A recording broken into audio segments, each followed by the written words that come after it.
creemos también oportuno llevar a nuestra audiencia a recorrer. Yo no sabía que existían también pesebres pascuales. Es así, Robert, ¿cómo estás? El saludo para la gente que está del otro lado y nos acompaña en este miércoles santo. Sí, hay una persona que se dedica incluso a importar este tipo de imágenes y recrearlas en estos días santos. Muy, pero muy interesante lo que hoy ponemos en mesa, en la sobremesa. O sea que la pasión de Cristo representada en imagen, ¿verdad? Exactamente, una especie de mini Tañarandé podría ser.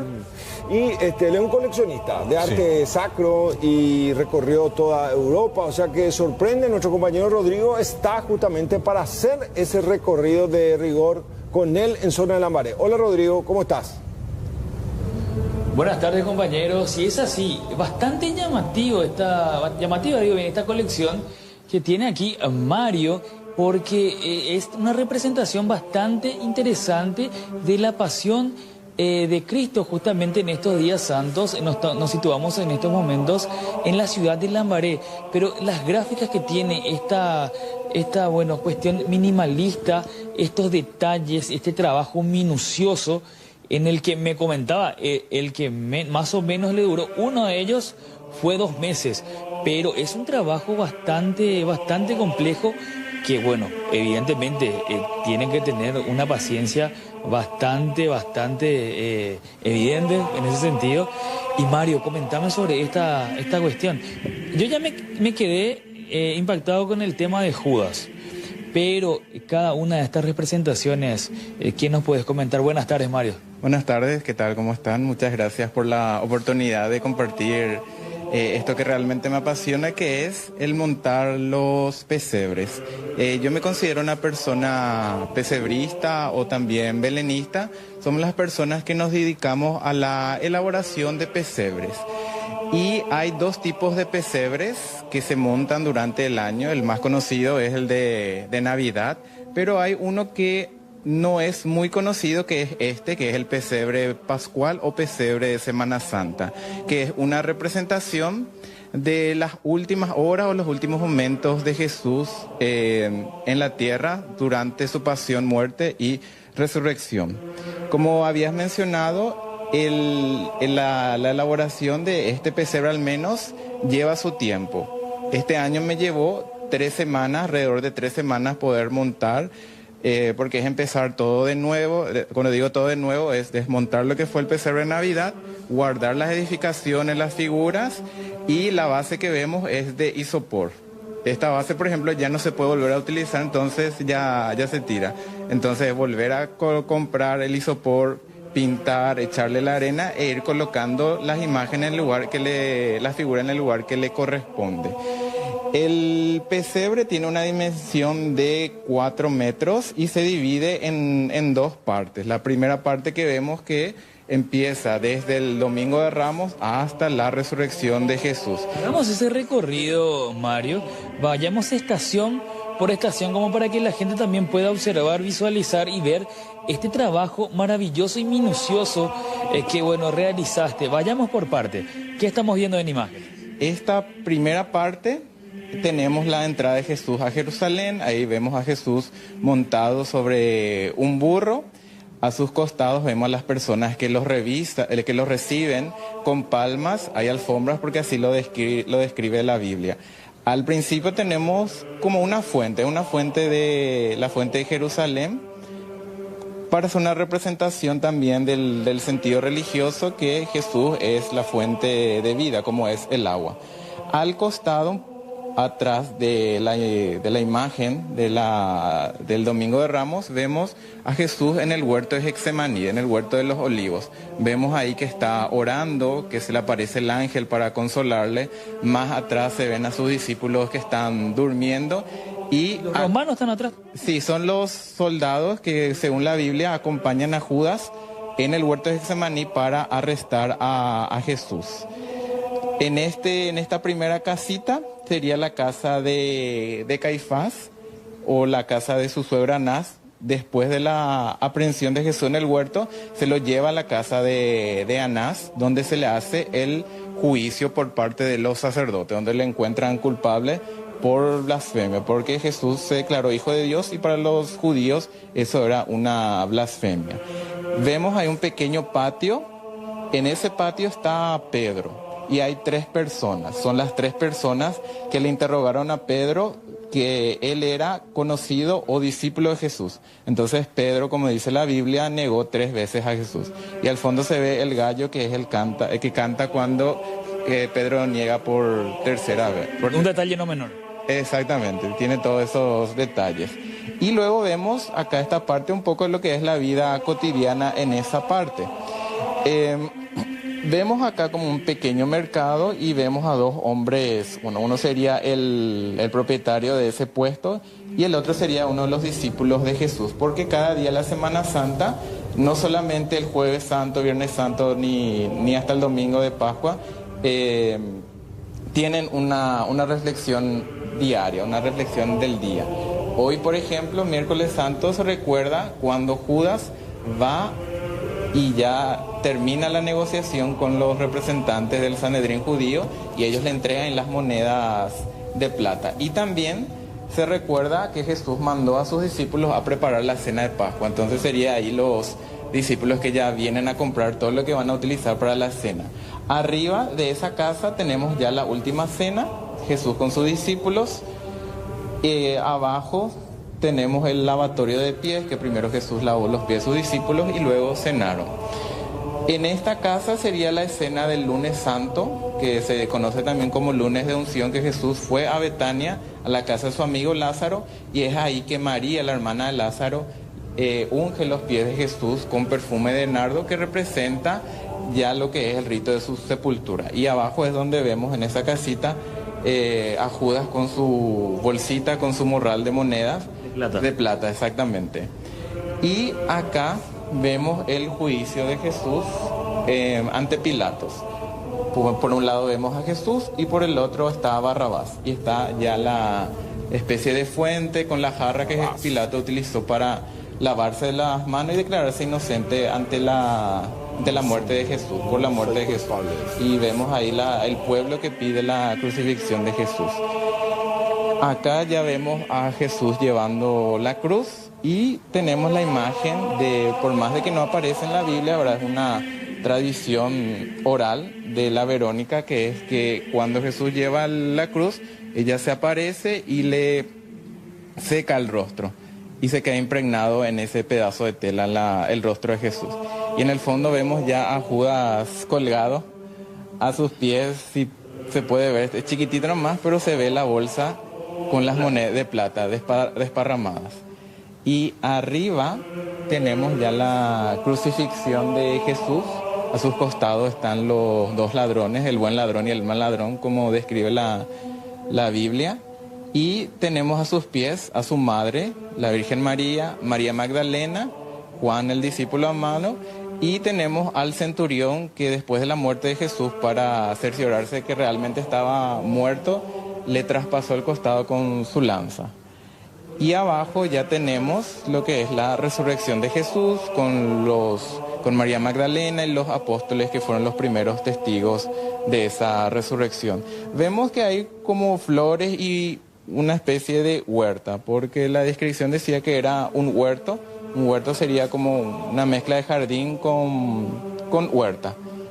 Y acá ya empieza, podríamos decirle, la modernidad, que es más paraguayizado. Sí, esta era la segunda parte que había mencionado, que representa lo que es nuestra cultura paraguaya. Esta representación que vemos es una réplica de lo que es mi casa de infancia.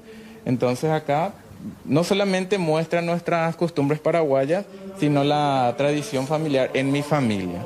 Podemos ver de la tradición familiar en mi familia de Semana Santa, ahí vemos a las mujeres, en este caso mi mamá y mi tía eran las que elaboraban la chipa, el miércoles santo, tenemos ahí el tatacuá, vemos también ahí como la muerte o la matanza del cerdo y las comidas que se suelen preparar para el Caruguazú, para la Semana Santa, para el Jueves Santo, que es pollo, asado, sopa, chancho, mandioca.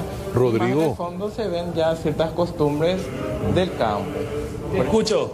Vos sabés que estamos maravillados acá con Roberto y todos los compañeros en estudio porque un solo detalle no se deja de lado en esta narración. O sea, es como reprisar la Biblia, pero Sí. con retratos hablados, ¿no? Impresionante, Con la verdad. ¿Son de yeso? ¿De qué material son? Porque la perfección en cada figura es realmente admirable. Le vamos a consultar, pero hablando nomás de detalles, incluso el bombero no faltó. Anicene. Aquí ni el bombero faltó. No puede ser. Fíjense ustedes, Memi. ahí está justamente, en esos detalles, hasta en esos detalles pensó el amigo Mario. Pero nos consultan desde estudios, ¿cuál es el material que utilizás? ¿Es yeso? Y yo también consultarte sobre cuánto tiempo llevó a elaborar todo esto. Las casas son, o sea, la base es de yeso, de isopor. Las casas también son de isopor, pero las casas están revestidas con yeso. Una vez que se seca, le pinto con una técnica para que parezca ese revoque envejecido con café disuelto en agua. Eso se pasa y adquiere esa apariencia de casa antigua. Las figuras humanas y los animales no las hago yo, las consigo. La mayoría las consigo del exterior de una página italiana. Más de Italia, me decía. De Italia. Porque son en esos países, en Italia, en España, que se realizan esta costumbre de hacer el pesebre de Semana Santa o pesebre pascual. Ciertas cosas como los alimentos en miniatura, por ejemplo, las perdices, ciertos animalitos de porcelana, yo las hago, o sea, de porcelana fría. Y también lo que es la parte de los muebles, o sea, las mesitas, las puertas, las ventanas, también la fuente la hago yo. Rodrigo. Con una pequeña bombita de agua y utilizo también lo que es la espuma poliuretano expandible, que es la que se suele utilizar en las casas para rellenar los huecos. Eso con una técnica de derramarle un poco de detergente con agua y se le empieza a dar forma.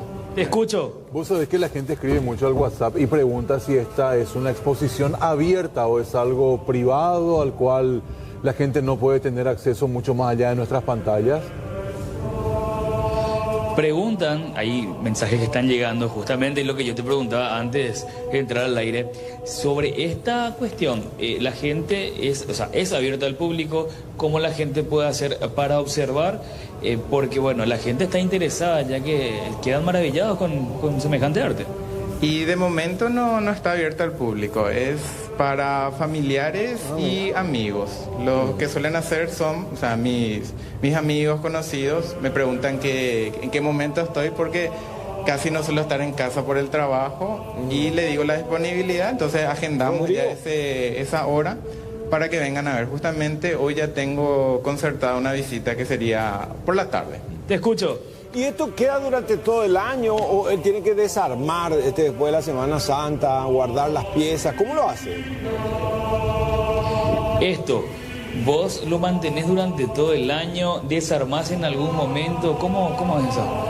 Sí, una vez que termine, lo desmonto totalmente. O sea, ningún pesebre es igual al año anterior. Por más de que algunas casitas sean las mismas, la posición en la que suelo colocar cambia mucho. Acá, por ejemplo, no hay algunas edificaciones, algunas casas que las utilicé en el pesebre de Navidad. O sea, voy variando justamente para que no sea lo mismo cada año.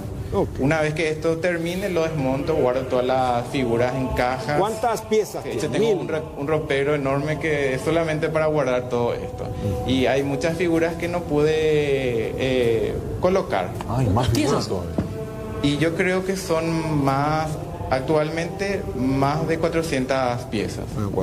Rodrigo. Esto vas a empezar a desmontar. Te escucho. Sí, vos sabés que más que nada estábamos sobre tiempo y no quiero dejar ir esta consulta, que seguro vos ya le hiciste también, el tema de cuánto cuesta esto. Es decir, importar las piezas, montar todo.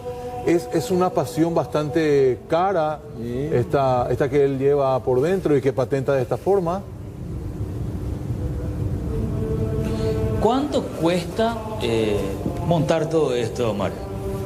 Bueno, este año lo único que gasté fue en comprar la base isopor porque los materiales ya tengo. Pero haciendo un cálculo, ¿verdad? Con todas las imágenes que fui comprando, a lo largo de estos 5 años ya, porque empecé a montar el pesebre pascual a partir del 2021 y yo creo que tendría una suma superior a 8 millones. Más adelante, bueno, dijiste ya que esto no está abierto a todo el público, que bueno, son familiares y amigos, pero ¿proyectás en algún momento en hacer una actividad similar que bueno, sea abierto a todo público? Y podría ser más adelante. ¿Hace cuánto hace? Lo ideal sería que se pueda exponer en una parroquia, en una iglesia, justamente para que los fieles puedan acercarse a observar en estos días santos. Si bien ahora no es una costumbre paraguaya, ¿verdad? La idea es que con esto se vaya transmitiendo a más personas. No solamente que se haga en casas de familia, sino también en estos lugares públicos, ya sean iglesias, trabajos. Entonces, para que sea una actividad más que realizar en esta Semana Santa. ¿Cuánto suele tardar en llegar algunos de estos artefactos desde Italia? Ahora está llegando más rápido, en 3 semanas me llega, pero los primeros años llegaban después de casi un mes 15 días, pero ahora ya llega un poco más. Bueno, está Rodrigo, muy buen trabajo. Saludamos de paso entonces a Mario Ramírez, pesebrista, que él hace esto para su familia, para un entorno íntimo, pero se destaca y ojalá en el futuro pueda abrir a todo público, ¿no? Ojalá realmente todos tengan la posibilidad de ver esto en vivo, en directo. Rodrigo, excelente tu trabajo, gracias por este recorrido también en esta Semana Santa, hasta cualquier momento. Bueno, nosotros hacemos una pausa, Robert. Una pausa que hasta hoy hacemos la sobremesa, después volvemos el lunes, ¿verdad? Volvemos el lunes, luego de papo, claro. ¿Vas a cocinar o no? Sí, papo. Y un vinito entra, ¿verdad? Yo creo que sí. ¿Y usted? Bueno, feliz Semana Santa, yo sí, seguro. Seguro. Ya venimos.